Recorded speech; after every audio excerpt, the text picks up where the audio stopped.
যারা বিয়ে করতে চায়, বিয়ে করে নিজের পাপ থেকে নিজেকে বাঁচাতে চায়, তাদেরকে সাহায্য করা আল্লাহ নিজের জন্য ওয়াজিব করে ফেলেছেন। তিন শ্রেণী, আল্লাহ বলে তিন ধরনের ব্যক্তিকে সাহায্য করা আমি আল্লাহর উপর ওয়াজিব। কয় শ্রেণীর? এর মধ্যে এক শ্রেণীর হচ্ছে যে বিয়ে করতে চায়, আর নাকি আল্লাযী ইউরিদুল আফাফ, পুত পবিত্র থাকতে যে, চরিত্র বাঁচাতে যে বিয়ে করতে চায়, টাকা নাই, সমস্যা এটা সেটা, কিন্তু খুব চাচ্ছে বিয়ে করতে। আল্লাহ বলে ওই যুবককে হেল্প করা আমি আল্লাহর জন্য ওয়াজিব হয়ে গিয়েছে। অনেকে বিয়ে করে না এই জন্য যে আগে ধনী হয়ে নেই, টাকা পয়সা কিছু হোক এরপরে বিয়ে করবো, কিন্তু ইসলামের সিস্টেম হচ্ছে আগে বিয়ে করো, এরপরে আমি আল্লাহ তোমার ধনী বানায় দেবো। ধনী বানায় দেয় কে? তো আপনি আল্লাহর সিস্টেমে চলবেন না আপনার সিস্টেমে? ধনী হওয়ার সিস্টেমই তো হচ্ছে আগে বিয়ে করতে হবে।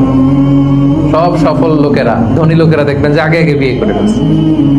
এজন্য আমরা যেন বিয়ে করে হালাল পন্থায় আল্লাহর দেয় যৌবনকে উপভোগ করি। হারামের সাথে যেন আমরা কখনো কোনোভাবে আপোষ না করি, সম্পর্ক না করি।